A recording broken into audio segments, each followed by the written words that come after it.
Hello, Haunted Family. Welcome back.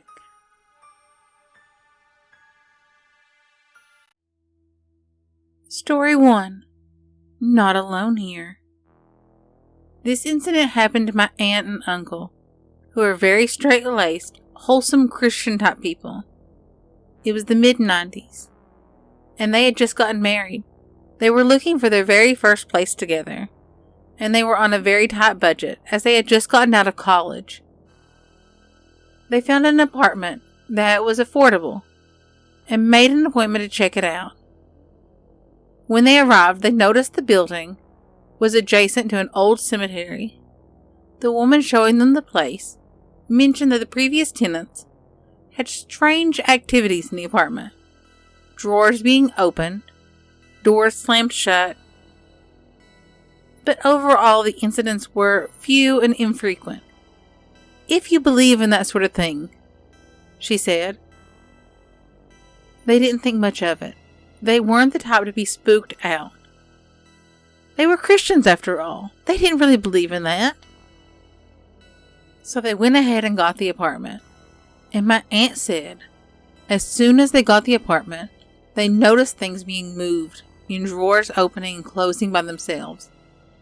Items going missing or moved. She said the incidents were almost daily, and they tried to ignore it. By the fourth day that they were in their new place, my aunt had just showered. She crawled into bed next to her husband, and they were ready to go to sleep. My uncle was laying on top of the covers, reading the paper. She was exhausted and closed her eyes to try to relax before going to sleep. She says her husband then turns to her, not saying a word, and starts giggling and poking at her, like a playful kid. And then starts grabbing her arms and legs, sort of like wrestling, if you will. "What are you doing?" she exclaimed, but he didn't reply.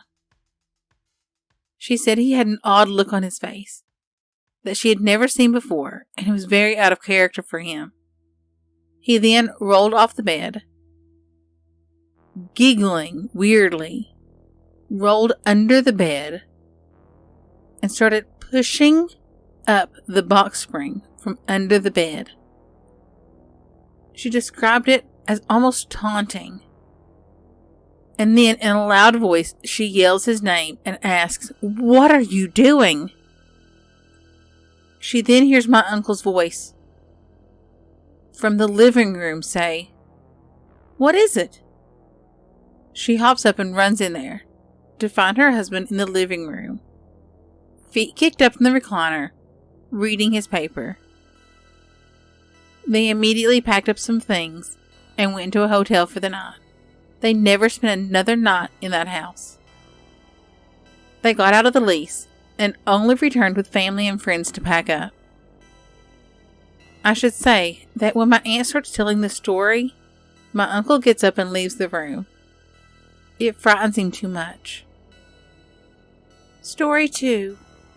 The Man in the Hat. This is going to take a while, and it may sound dodgy, but I used to always see a man dressed in a black hat. I used to see him really just as a silhouette. It has been present in 3 different houses, but it always looks like the same person, the same silhouette. One time, I was downstairs making myself a drink. Most of the lights in the house were off, so it was dark. I made my drink and walked into the living room, and as I did so, I bumped into the man. A man who I thought was my stepdad. I apologized and I turned around, and then I realized that I was the only one awake. So I turned back around and there was no one there. I shouted up the stairs to my stepdad to see if he had been there and then ran up the stairs or something. But he was upstairs in his bedroom, in bed. I had one more quick look in the living room, but it was empty. That was one of the strangest encounters with the shadow man in the black hat. I have met him properly once more, but this time it was in a dream.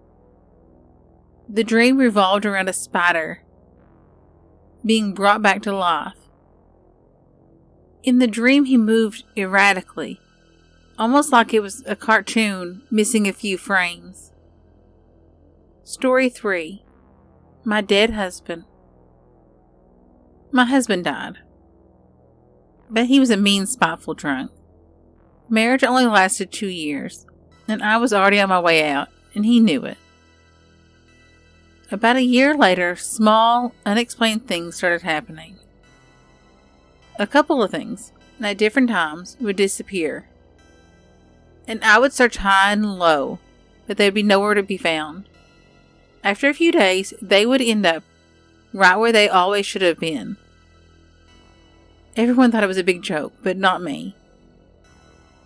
And then came Christmas Eve. I was sound asleep when something made me wake up.